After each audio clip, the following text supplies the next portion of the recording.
All right, thank you for your patience. We'll call to order the Murray Planning Commission meeting for September 5th, 2019. It's 6:33. I want to welcome everybody in attendance, those viewing from Murray streaming video as well, and introduce our commissioners for you.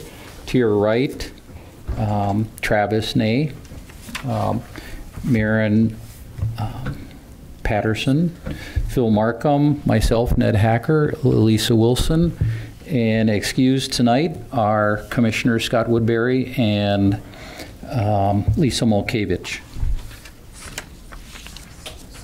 You call me Lisa, but I'm Sue tonight. Sue Wilson, excuse me. It was Lisa to you. Oh, sorry. And our staff here this evening, Jared Hall. no Melinda, did she leave? She's here somewhere. She'll be back. Should be back. All right.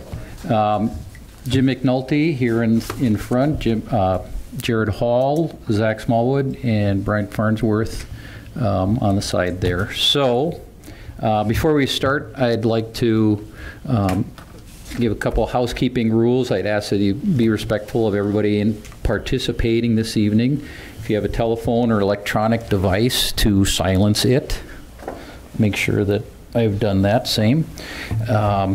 If you get a telephone call and you take it, I'd ask that you take it out into the hallway and respect others who are here this evening.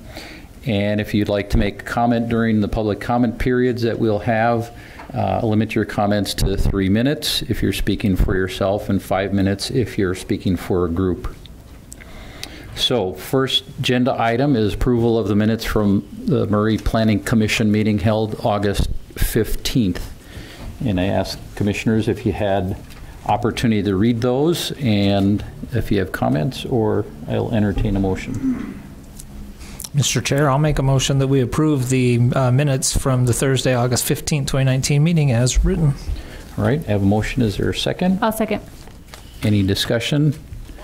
All in favor, say aye. Aye. Any opposed? All right, motion passes. Agenda item number 2, conflicts of interest. Any commissioners have conflicts of interest with any agenda items this evening? No. All right. And agenda item number 3, approval of findings of fact from our previous commission meeting.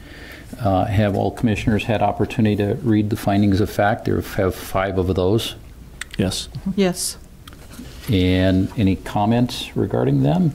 And I entertain a motion to approve those. Mr. Chairman, I'll make a motion that we approve the findings of fact and conclusions for a conditional use permit for Anahata Reiki Healing Arts, a conditional use permit for Mount Liberty College, a conditional use permit for the Shiozawa Accessory Dwelling Unit, a conditional use permit for Unique Plumbing LLC, and a conditional use permit for CDI Craig Fisher Painting. All right, I have a motion. Is there a second? I'll second. And is there any discussion? All right, all in favor, say aye. Aye. Any opposed? Motion passes. So agenda item number 4, Second Chance Thrift Shop requesting approval of a conditional use permit to allow the operations of a second-hand thrift store on the property located at 153 East, 4370 South, Suite 18. Is the applicant here this evening for that? She is. Yes, okay. And the staff report this evening is going to be given by Jared Hall. Thanks. Okay, so as you said, this is a conditional use permit application. Ms. Ornelas has made about Suite 18, located within this building at 4370 South, 153 East. It's about 880 square feet. The building's about 17,500 square feet, just north of the property where the Chinese Gourmet Paradise Buffet now. Right about here. We can see that a little better in a moment. It is CD zoning, commercial zoning. The second-hand nature is what makes it a conditional use. It's just a shop, clothes, shoes, radios, things like that, but it is second-hand in nature and requires a conditional use permit if it's going to be operated with a business license. So when she approached the Business License Division about getting that application going, we started bringing her through this process. Like I said, it is at 4370 South. It's only Unit 18 that she'll be taking. It's the second to the last, if you look at it as from west to east, second to last unit. The floor plan here, she's just going to have some shelves for some of the items. Other than that, in the unit, there's just a small counter near the front, a mechanical room in the back, and a small restroom. There is a door out the back, but it's an emergency kind of an exit. So really the only entrance in and out is through that front door. There are 44 parking spaces on the site. You enter those parking spaces directly from 4370 South and a couple of wide accesses. They're angled parking, so you can get in and out of them. All of the parking is shared between the units. Her shop is not going to place an undue burden on the existing parking. There is no additional area to create additional parking, so we haven't recommended any changes there. There are no ADA stalls there, so we've recommended that the property owner identify a couple of stalls that could be made ADA accessible. There might be better places than others to place them, so we'll look at that with him. And then also the other recommendation we've made is that the dumpster be enclosed over the coming months here, so that's an improvement we can get. Other than that, there are really no improvements that we can get without losing other improvements on the property, so those are the only recommendations that we made as staff. Given those simple things, we have recommended with just these 4 conditions that it be approved for a conditional use permit and that she be allowed to open her business. Do you have any questions for staff at this point? Jared, what happens if the property owner isn't willing to work with us on those 2 items that we've tasked the owner with? Okay. So then the problem would be getting the license finished. We can usually give some time to do that with deferrals or things like that, especially this time of year, as crews are hard to get for work to be done. So we may wind up doing a small deferral, but these are not large items. So. Okay. Any other questions for Jared? All right. We have the applicant come forward and give your name and your address. So this is Aide Ornelas. She's the applicant, and I can translate her if you want. Okay. So the question is if she's had opportunity to read the conditions for approval. Yeah. And I spoke with Aide prior to the meeting starting, so I could let her know that would be the question, and asked her that. And if she can comply with them? Yes. All right. She feels that she can. Okay. And if she has anything to add to the presentation? Okay. All right. Thank you. So I will open this item up for public comment. Does anyone like to comment on this particular agenda item? Seeing none, I'll close the public comment and bring it back to the commissioners for discussion or a motion. Mr. Chair, I'd like to make a motion to approve the conditional use permit allowing for the operation of a secondhand thrift shop, LU number 5930, within the CD zone on the property located at 153 East, 4370 South, Suite number 18, subject to the 4 conditions. All right, I have a motion. I'll second. And a second. Any additional discussion? So, Jared, could you call a roll vote? Ms. Patterson? Yes. Mr. Markham? Yes. Mr. Nick? Yes. Ms. Wilson? Yes. Mr. Hacker? Yes. All right. Motion passes. So thank you. Congratulations. And we look forward to seeing your business. Agenda item number 5. Dixon accessory dwelling unit, requesting approval for conditional use permit to allow an accessory dwelling unit to be located on the property address 1063 West Aaron Park Circle. And Zach Smallwood's going to give a staff report this evening. Is the applicant here for that item? All right, we'll have you come up in a little bit. Thank you. Great, thanks, commissioners. This is, like you said, an application for an accessory dwelling unit. This is located at 1063 South Aaron Park Circle. I'm sorry, not South, West. That's a different place. So it's located here. It's currently a vacant lot. It's part of the Wild Rose subdivision. When the applicant came in to apply for a building permit to obtain to build their home, staff noticed that there was an accessory dwelling unit being proposed. So prior to applying for that the building permit, we asked that he come before you guys, or at least, sorry, make the application to come before you guys to get the accessory dwelling unit approved. It is in the R18 zone. As you can see, this subdivision is so new, we haven't updated our maps to show that it's an R18 zone, but it is, which our accessory dwelling units are allowed subject to a conditional use permit. This is the proposed site plan for the property. I'm going to go over this a little bit, but just to clarify, we're not reviewing the actual home. That's a permitted use. He's allowed to have the home subject to meeting all the setbacks and things like that. But I do have this in here just so we can give a little more context to the area since it's not built. So this is the proposed home here. Plenty of setback everywhere, so we're not concerned with that at all. The proposed ADU is located above the attached garage here. There will be an entrance off to the side here, and as well as one on inside the garage as well. Here's another elevation side. Oh, you can actually see that here. There's that second entrance as well. Or that's I guess would be the main entrance from the outside. Took a couple photos. They're really exciting. You get to look at weeds. That's my neighborhood. Well, hey, there's still weeds, but hey, it's going to have a nice new house on it. So, this is a basement floor plan. Just wanted to give you that just so you get an idea. I forgot to mention that the proposed square footage for the ADU is 957 square feet. So that's on the higher end of what we allow of 1,000 or 40% of the home. The 957 equates to about 21%. So they're still they're maximizing the most they can get out of there. So you have that basement level. This is the ground floor level. You can see there's a 2-car garage here, and then additionally a 1-car garage with that entrance and the stairs up to the ADU. Here's where we actually get into the ADU area. Stairs come up. This is your kitchen, dining, and the bedrooms. There is a connection right here between the mechanical room where the washer and dryers for both homes are located. There's a connection there in case of an emergency or something. So with that, I do want to go over the parking on this too, just to make sure to,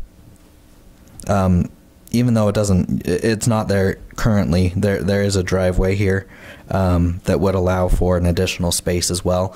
We anticipate that with the 3-car garage that 1 space would be available there, and then 1 additionally in this driveway as well. So that would cover the total of 4 spaces that are required, 2 for the single family dwelling and then 2 for the accessory dwelling as well. So with that, we are recommending approval subject to, if I could stop zooming in and just scroll through things. We are recommending approval subject to the 13 conditions outlined in your staff report and up on the screen here. Any questions for me? Questions?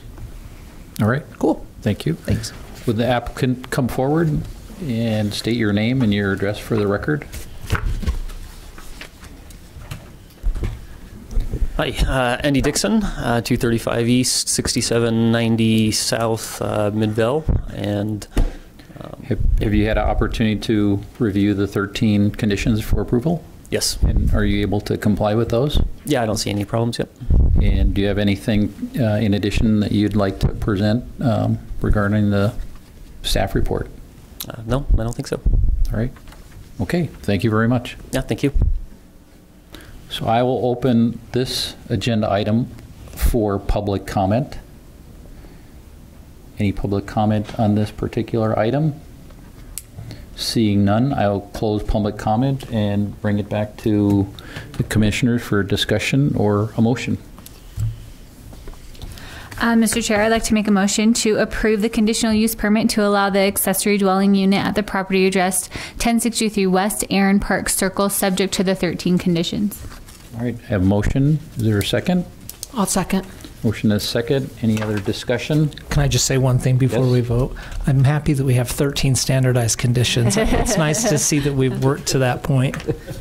Progress. All right. And personally, I think it's nice to consider something like this in a construction phase rather than going Yes, back I agree. later and Agreed. Yep, you know, very nice. having potential problems. No. No, this is a nice project. All right. Zach, do you want to call roll call vote, please? Yes. Yes. Yes. Yes. Yes. All right. All right. Congratulations. The motion passes, and good luck. Good. Looks like a great plan. Yeah. Very nice addition. I look forward to the housewarming and using the sport court.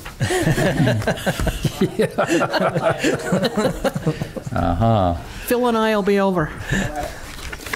Okay, agenda item number 6, Callaway View subdivision, requesting preliminary subdivision approval for an 11-lot, single-family residential subdivision on the property located at 1104 West Winchester. And Jared's going to present this. Is the applicant here this morning, this afternoon, this evening, wherever we are? All right, we'll have you come up a little bit. Sorry. What time of day is it? Thank you. So this is a shot of the property itself. It's we commonly call it around the office anyway, the Turpin property on Winchester Street, surrounded by the golf course. It's about 2.19 acres. You can see the maintenance building for the golf course off to the west there. And across the street to the south are the Winchester Estates Mobile Home Park. It was in the open space zone before. The council and commission recently rezoned this property to R16, similar to the zoning nearby in the Wynwood subdivision, where the new Garbett homes are going in. So this property is under review for subdivision, for preliminary subdivision. It's 11 lots. The planning commission can approve preliminary and final at the same time for 10 lots or less. So we're just one over our ability to do that. So the only thing on your agenda tonight is preliminary subdivision. There are 11 lots, as I said. This is a standard cul-de-sac ending curb gutter sidewalk for a public right-of-way. It's 49 feet, kind of our standard smaller subdivision road. The lots range in size from 6,100 square feet, the smallest, to about 10 and a half. All of them will accommodate a home. We've checked that against the setbacks that we require in the R16 zone, and they've put on the kind of building envelopes that you can see there as well for easements as well. Public utility easements will be standard all throughout as well. So these are all single-family lots. I believe that Brad Reynolds Construction, the company that's applying for the subdivision, plans on building the homes themselves as well. So these will all be built sooner than later. So this is a site plan associated with the subdivision, just kind of shows those building envelopes. As I said, all of those show the appropriate setbacks that are required, so you could build homes on all of these pads. Really not a lot of challenge there. So, and you can see again, we're planning for the typical curb gutter sidewalk and park strips. We do get an additional 3 feet that we're owed out here on Winchester Street as well to get the full right-of-way width out there. So again, they've supplied the grading and drainage plans, and the utility planning for this has all been very much taken to the next level. They're ready for final, but we can't process them together, so they'll be back on September 19th's agenda for a final approval if they're deemed complete tonight. Again, utility plans. Trey, the city engineer's been looking at their corrections. When we reviewed this preliminary, he gave them some corrections. They've already made those corrections, and Trey is pretty comfortable. So we do plan on bringing it back to you September 19th, as I said, and we are recommending that the Planning Commission determine the preliminary subdivision review to be complete tonight, according to these 4 conditions, which have largely been met at this point. So, any questions for staff? Thank you. Thank you. Would applicant come forward and state your name and your place of residence for the record? My name's Corey Nielsen. My address is 1583 East, 6670 South. And have you been able to review the conditions for approval, and are you able to comply with them? We are. All right. Would you like to add anything to the staff's report? No, they presented it well. So Right. it'll be a unique little area. I love the name of the road. All right. Thank you very much. I will open this agenda item for public comment. Seeing no one come to the podium, I will close public comment and bring it back to the commission for discussion or a motion. I'm just curious, Mr. Hall, you didn't receive any phone calls on this? Not a single one. Okay. All right. Mr. Chairman, I would like to make a motion that the Planning Commission determine the preliminary subdivision review to be complete and approve the applicant to prepare and submit for final subdivision review for the proposed Callaway View subdivision on the property addressed 1104 West Winchester Street, subject to the conditions 1 through 4. I have a motion. I have a second. I'll second. Any additional discussion? So, Jared, could you call a roll call vote, please? Thank you, guys. Mr. Markham. Yes. Mr. Day. Yes. Ms. Patterson. Yes. Ms. Wilson. Yes. Mr. Hacker. Yes. Thank you. All right. Congratulations. We'll look forward to playing on Callaway Way Court. Oh, yeah. Yes. Well, unfortunately, we will be playing on there sometimes. That's not, it's not.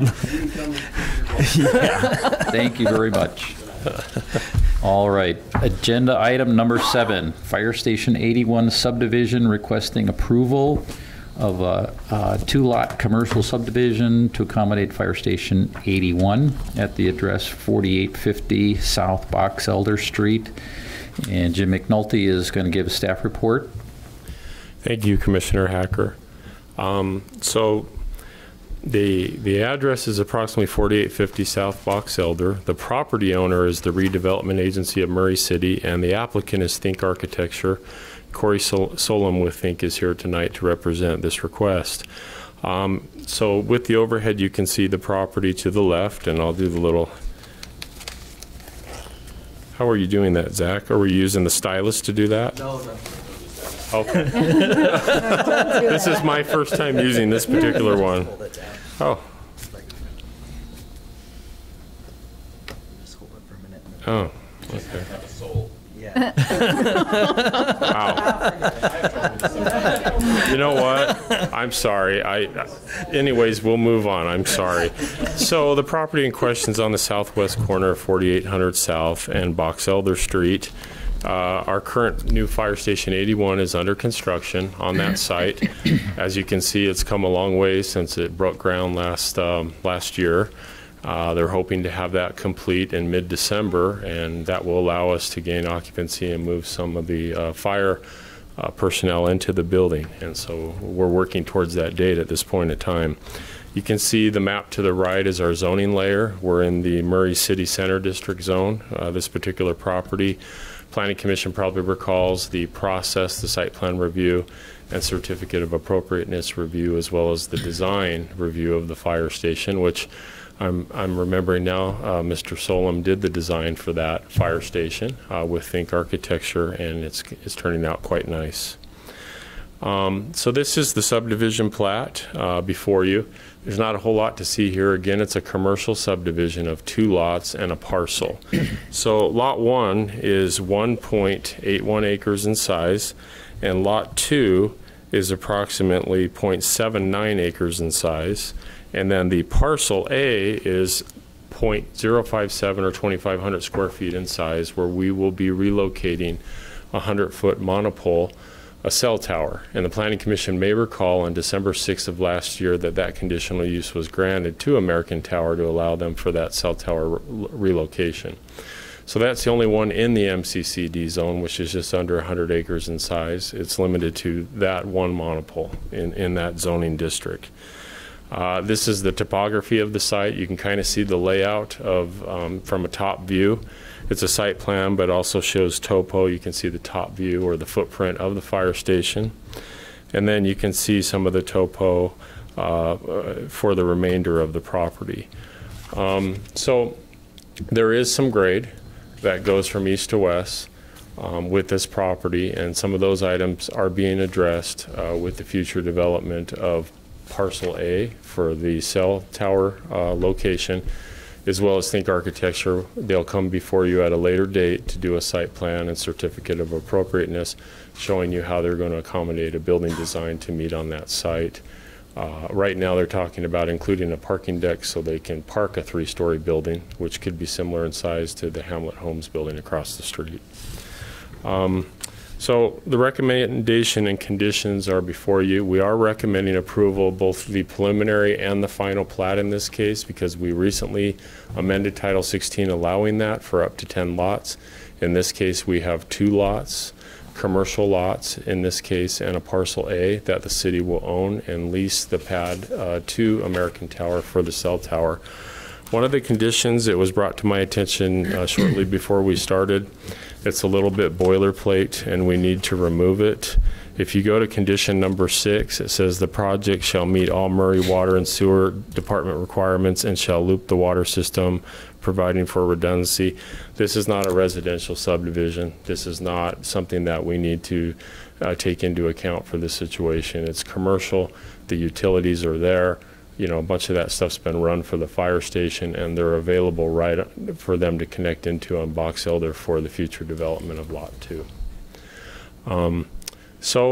It's just an exciting project. We're happy to see this move forward with the subdivision plat so we can divide this property, and the RDA can work with Think Architecture on final purchase of Lot 2, allowing them to do their headquarter office building and remain in Murray City. They're currently at 5050 South, 900 East. Is that correct, Corey?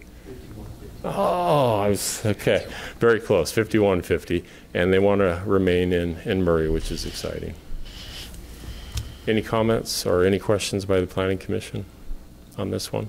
So, well, Jim, just on number 6, you mentioned the change in that, so there should just be a period after requirements. I think we're going to remove condition just the entire number 6. condition number 6. Yeah, let's do condition 6. Okay, sorry, Sue. no, that was my question. Oh, okay. Any other questions for staff? All right, thank you. All right, I will open this item for public comment. Anyone like to comment regarding this agenda item? Seeing none, I'll close public comment and bring it up to this commission for... Oh, applicant. Applicant? Ask the applicant if he has anything to add. I doubt it, but... Yes. My apologies. All right.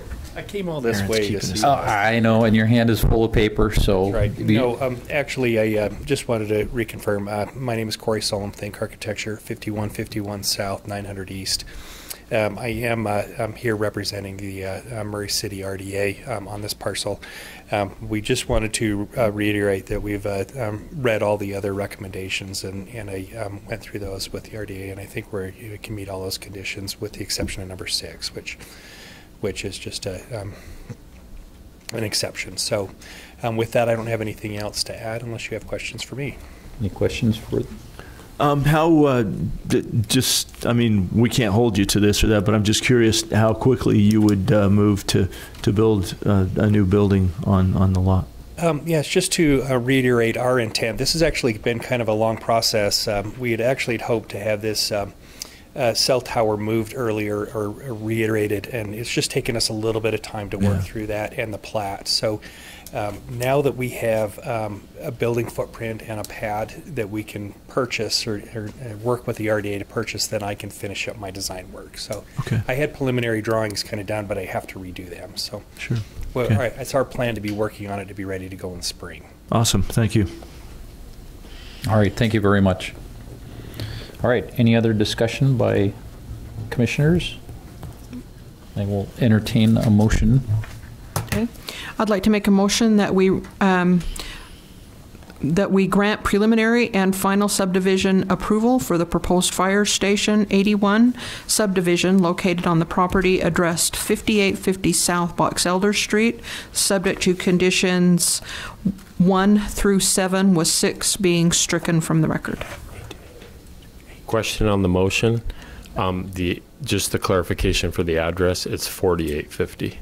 What did I say? You said 5850, so Sorry. I just want to make sure we have that correct. 4850 South Box Elder Street. Sorry. All right. I have a motion. Is there a second? I'll second. Is there any other discussion? All right. Jared, could you call a roll vote, please? Yes. Yes. Yes. Yes. Yes. All right. Thank you. Congratulations, and look for a new fire station and all sorts of good things on that parcel. All right. Agenda item number 8, Murray City Corporation proposing amendments to the Murray City Code, specifically Section 17.43 of the Land Use Ordinance Medical Cannabis Regulations. And Jim McNulty, you'll give our staff report. Thank you, Commissioner Hacker.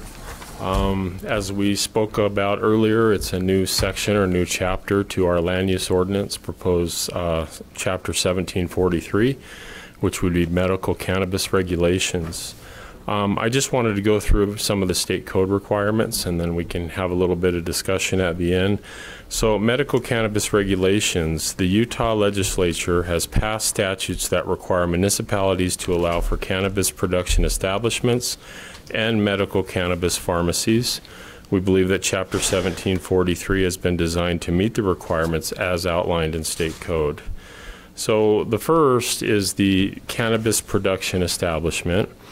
And Utah Code Section 4-41A 102 requires that a city's zoning ordinance allow cannabis production establishments as either a permitted or conditional use in at least one type of industrial manufacturing zone and one type of agricultural zone.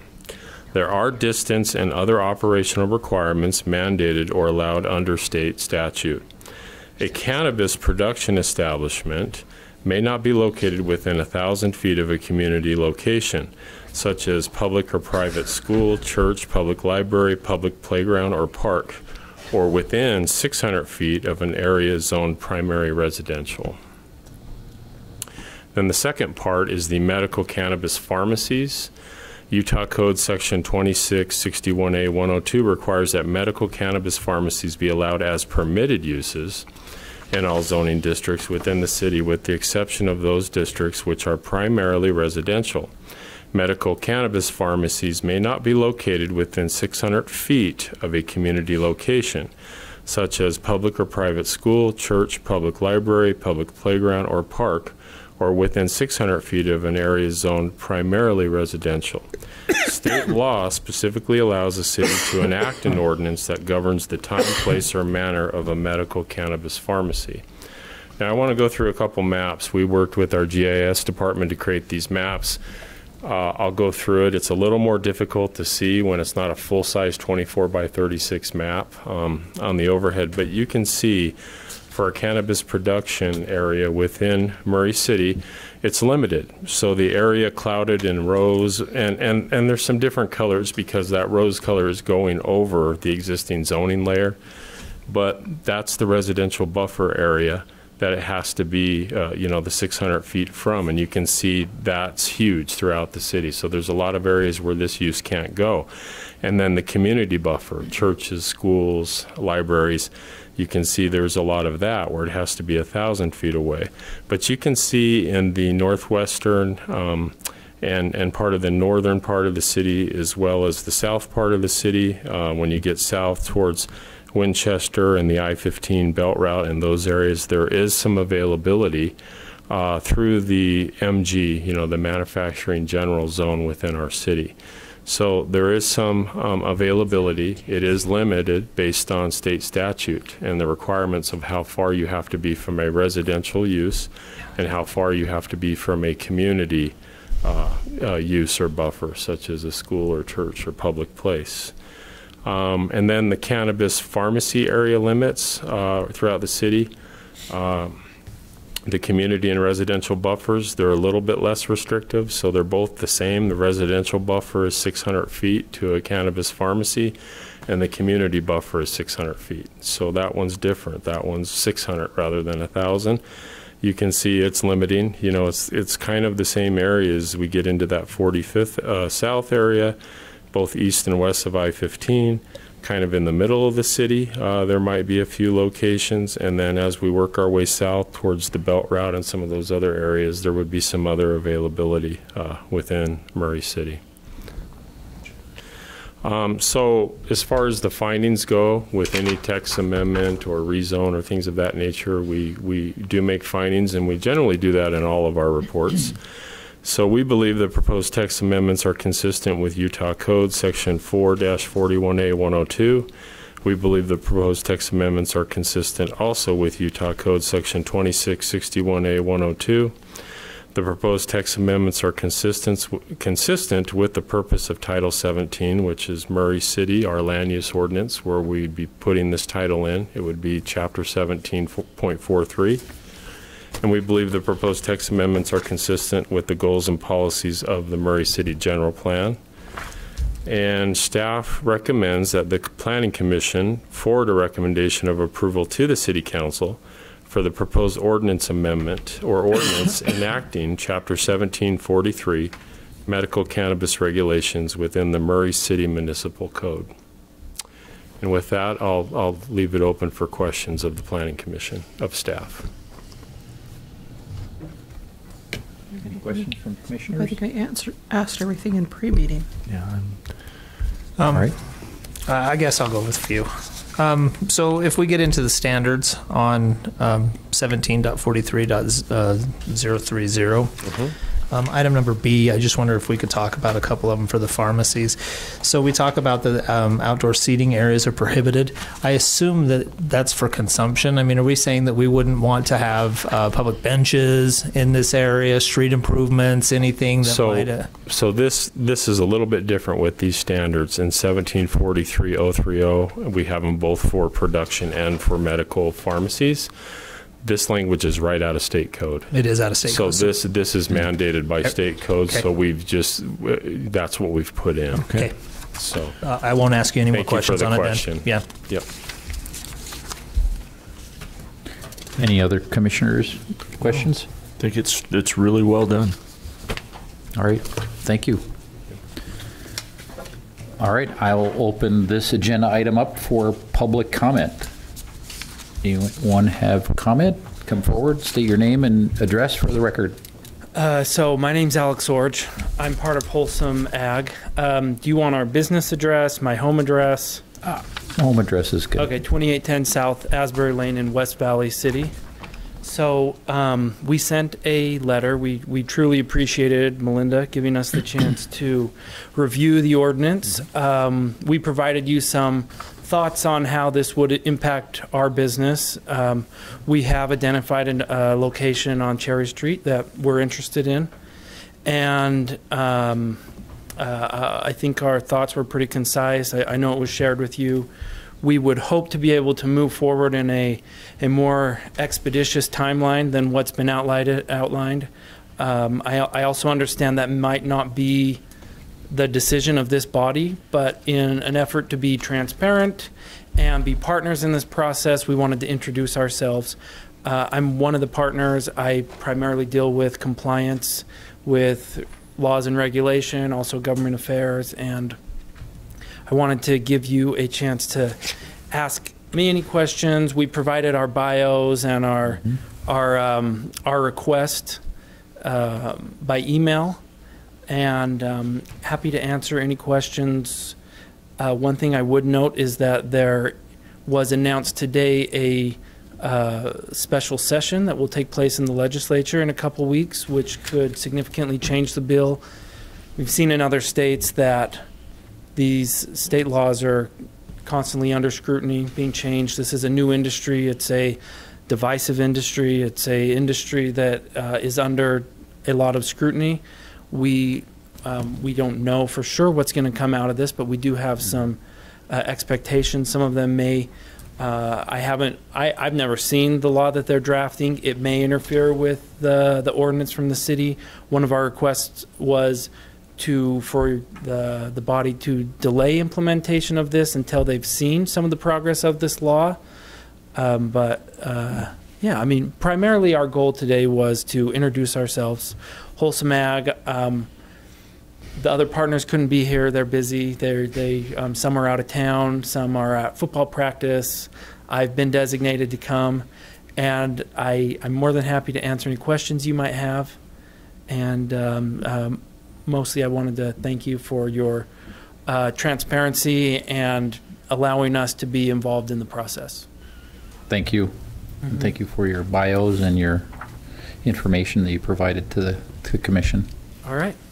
Any questions? No, really not of the applicant. I will thank you for the email and the bios. They were very complete, and I enjoyed reading them and getting to know a little bit about the company and that. So that helped greatly. Well, we appreciate it. Thank you. All right, thank you. Mm-hmm. Is there any other public comment? Last opportunity. All right, thank you very much. I'll close public comment period, bring it back up to the commission for additional discussion, or we can... Mr. Chairman, I just wanted to say a couple of things. In matters such as this, we were forwarding a recommendation, be it positive or negative. So the final decision does not lie with us, and the city council wouldn't consider this for a minimum of, I would think, a month. Am I right? It would take about a month for that to get on there? Yes. We are looking at October 1st. Okay. So in 4 weeks, so basically a month. Okay. And so, if there is a special session and things come out of that special session, then the city council can act accordingly. They're going to act on this either way. And if at that time, they have other things to consider pertaining to this, they can do that. That's totally their prerogative. And also, just my personal inclination is not to, that I'm not willing to give up local control of issues like this unless that local control is taken away from us by the state legislature. So that's just my personal feeling. I think it's important for us to retain local control and see where it goes from there. Thank you. I think another thing that's a little disappointing with the buffering zones that we're seeing here is that, here we are, we're calling this medical, and it is medicine, and we know that we have a severe problem with the opioid crisis, and that this offers real benefit to patients, and yet in most of our hospital zones, we're limited or cannot sell. And I think that that's very disappointing that the state would tie our hands on that. They should specifically be calling out hospital locations and saying that these are places where they should be able to do it. If we were going to sell it at health departments, and now we're not, but if we were going to sell it at health departments, it certainly makes sense to dispense it at a pharmacy and a hospital. So I think that's disappointing. Well, and I think that emphasizes the point that what little local control we have, we need to hang on to for dear life. But the building services building seems to be within the zone. So if you guys want to open up something in the back office, I would encourage that. Yeah, I mean, I guess I would just echo the same thing. Like, if we are being mandated, and I agree that we should try and keep as much control as possible, but the places that are allowed do feel like, especially for the, not the production, but for the pharmacies, it feels like you're going to kind of a weird part of town, you know what I mean, to try and get your medicine, as far as the medical pharmacy part of it, element of it. And, I understand the buffering and why some of those limitations are, but I don't, all of those places that are allowed uses are really... You do. That part is real. And if you're going next door to get your medical marijuana pharmacy, you know what I mean? Like, or, all this stuff by the interchange and stuff too. Like, that's a really kind of weird place to have a medical cannabis pharmacy. Yeah. But that's the cards we've been dealt. If I may. So 2 things I wanted to point out. One is that these maps are a general suggestion, in a sense, because it is site specific, where we don't have the capability through GIS to plug in a pedestrian route. So this is based on a radius. So there is a little bit of discrepancy between once you get on the ground and what's here. But this gives us a very good general idea. Sure. And again, going back to what I said in the pre-meeting, is that these businesses really are looking for a location and have a very limited circle of opportunity. The other thing that I think complicates the locations, and you mentioned hospitals, so because cannabis is still against federal laws, these essentially have to be standalone locations, and I may be kind of oversimplifying this, but you're not going to see this in your CVS or your regular pharmacy because they cannot comply with other regulations that they have for dispensing medications and dispense a medication that is not legal through the federal laws. So that does contribute to, I think, some of these weird locations. And the feeling of, yes, I mean, essentially this is very similar to the map that we had produced earlier as far as like the e-cigarette locations. And so it is odd, but there's, I suspect in the years to come, as federal laws may change or the local laws within the state, you know, there would be more flexibility, but this is kind of the starting point of where we're at right now. All right, thank you. These industrial manufacturing zones generally run through the center of town and by major arterials and freeways, and that's kind of what we're seeing, because they're saying either industrial or MG or ag, and a lot of our ag, let's face it, it's all been rezoned to single-family residential. Yeah, so we don't have any ag. Some cities have ag and others don't, but a lot of cities don't have near the amount of manufacturing or industrial that we have here in Murray. And I wanted to make one point of clarification, because Commissioner Wilson asked a little bit earlier, under 1743 010 definitions, Sue or Commissioner Wilson, you asked about medical cannabis pharmacy, and it says means a person that. And so under state law, they define person as an individual, company, or corporation. And so that's why that language is being utilized. I believe the Supreme Court clarified that all for us. Yes, and I meant to cover that at the end of the presentation, so apologize for that. Thank you. Oh, thank you. Thanks for that clarification. All right, any other questions from commissioners, comments? I'll entertain a motion. May I make a motion, please, that city staff recommend, or I guess planning commission staff recommends that we forward a recommendation of approval to the city council for the proposed ordinance enacting chapter 17.43 medical cannabis regulation within Murray City Municipal Code. All right, I have a motion. Is there a second? I'll second. Any other additional discussion? Jared, will you call a roll call vote? Mr. Nate? Yes. Mr. Markham? Yes. Mr. Patterson? Yes. Ms. Wilson? Yes. Mr. Hackman? Yes. So motion passes. So we'll recommend approval to be forwarded to the City Council for their consideration, and we'll certainly keep an eye out for the pending legislative session and any potential rulings that they come up with. And I don't doubt the City Council will be doing the same thing. So, all right, thank you for that.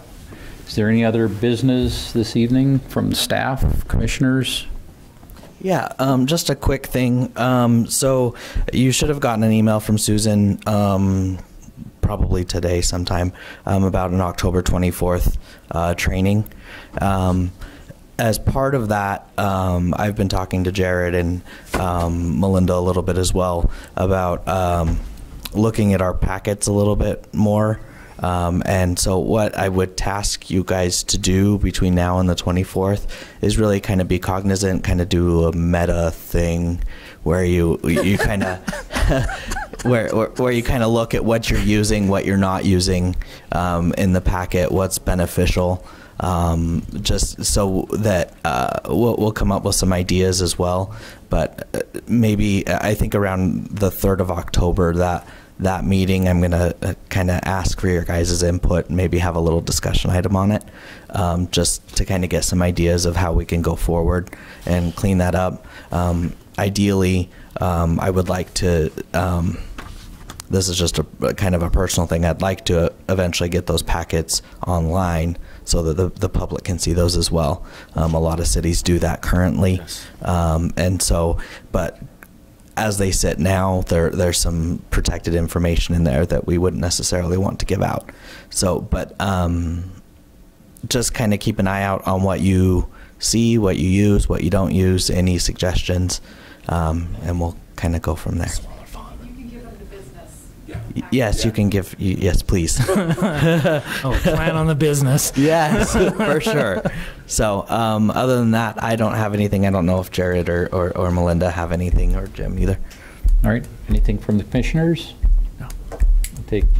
Entertain a motion to adjourn. So moved. Second? Yes. All in Third. favor? We're adjourned. Thank you.